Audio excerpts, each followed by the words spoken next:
Buenos días con todos. El día de hoy mi grupo y yo vamos a exponer acerca de Fraser y Castells sus lecturas respectivamente. Hola, mi nombre es Patrick Vances y voy a hablar sobre la lectura de Castells.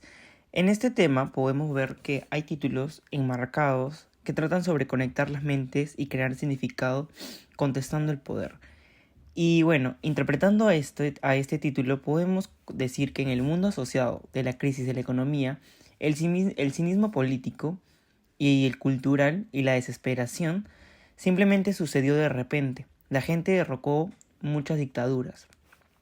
Solo usaron las manos y salpicaduras de sangre para poder hacer justicia con los hechos caídos que habían pasado.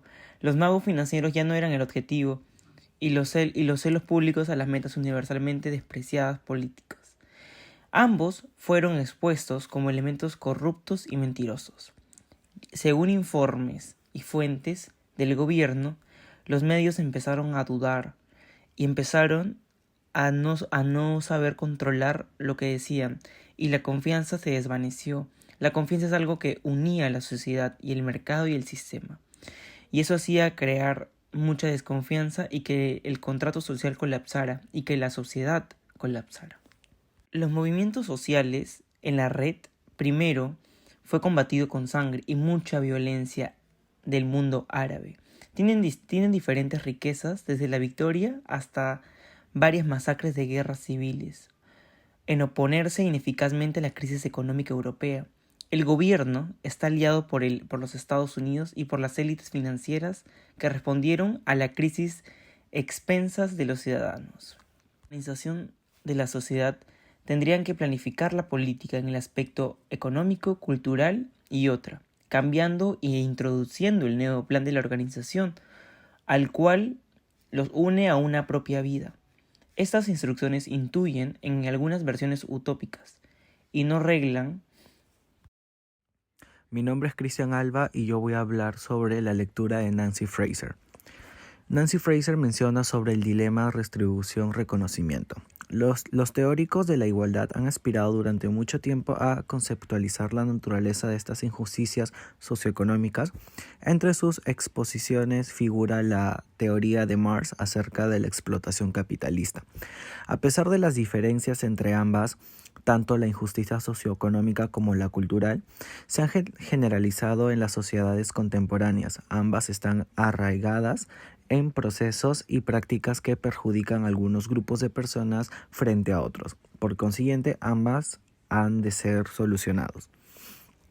La solución a la injusticia económica pasa por algún tipo de reestructuración político-económica.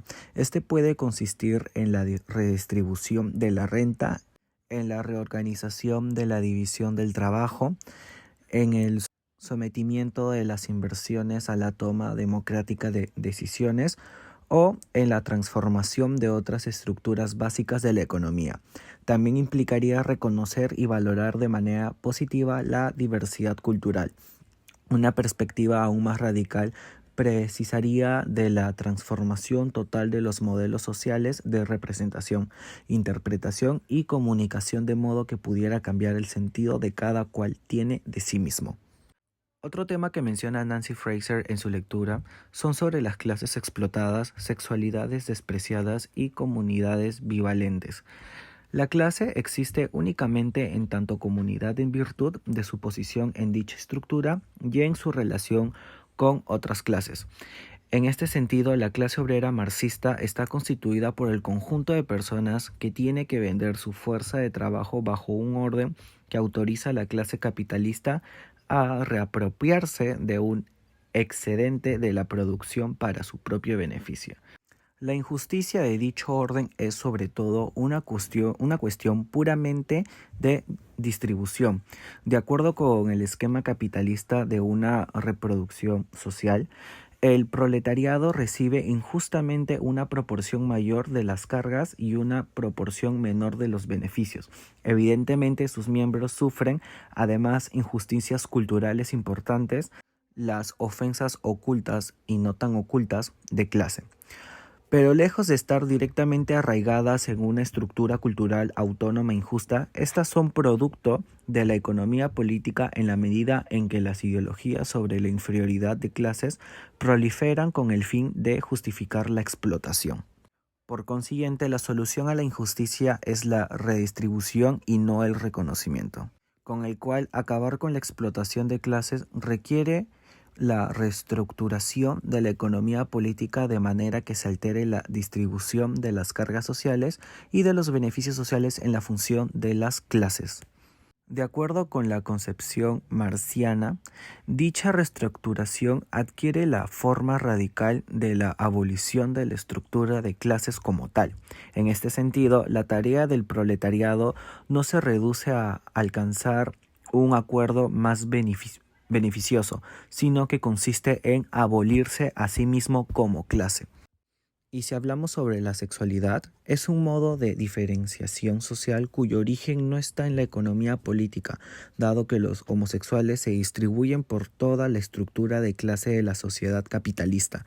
Su forma de comunidad consiste en que constituyen una sexualidad despreciada, arraigada en la estructura de valoración cultural de la sociedad. Desde este punto de vista, la injusticia que sufren es una cuestión estrictamente de reconocimiento.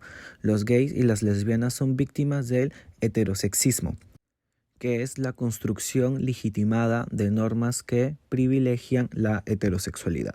Junto a ello va la homofobia, que es la desvalorización de la homosexualidad. Como consecuencia, su sexualidad es denigrada. Los homosexuales son objeto de humillaciones, acosos, discriminaciones y violencia, al mismo tiempo que se les niegan plenos derechos legales y una protección en pie de igualdad. Todas ellas fundamentalmente formas de negarles reconocimiento. Hola, mi nombre es Camila Perochena y voy a hablar sobre afinar el dilema, de nuevo sobre el género y la raza. Bueno, recordemos que abordar la injusticia de género exige cambiar tanto la economía política como la cultura, para deshacer el círculo vicioso de la suborganización económica y cultural. Como hemos visto, los cambios en cuestión pueden tomar cualquiera de las formas, afirmación o transformación.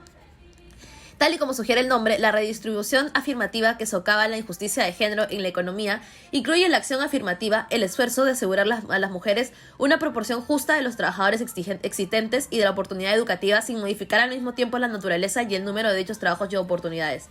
El reconocimiento afirmativo que combate la injusticia de género en la cultura incluye el feminismo cultural, tal como lo menciona el autor. El esfuerzo por asegurar a las mujeres respeto mediante la revalorización de la feminidad, dejándose sin modificar el código binario de género que dota de sentido a esta última. La redistribución transformadora que combate la injusticia de género en la economía consiste en una forma del feminismo socialista o de socialdemocracia feminista. El reconocimiento transformador para combatir la injusticia de género en la cultura consiste en una deconstrucción feminista destinada a desmantelar el androcentrismo mediante una desestabilización de las dicotomías de género. La redistribución transformadora que combate la injusticia racial en la economía consiste en una forma de socialismo democrático antirracista o de socialdemocracia antirracista. El reconocimiento transformador que combate la injusticia racial en la cultura consiste en una desconstrucción antirracista que aspira a desmantelar el eurocentrismo desestabilizando las dicotomías raciales. Bueno, como conclusión, la economía socialista junto con la política cultural deconstructiva funcionan mejor a la hora de afinar el dilema en el caso de las comunicaciones bivalentes de género y raza. Al menos cuando se las trata separadamente, el paso siguiente sería mostrar que esta combinación también funciona en relación con nuestras formas socioculturales fundamentales. Después de todo, el género y la raza no están nítidamente separados con respecto a la sexualidad y la clase. En términos generales, tan pronto como reconocemos que los ejes de la injusticia se hayan entrecruzados, debemos aceptar las formas en las que se entrecruza el dilema de redistribución reconocimiento.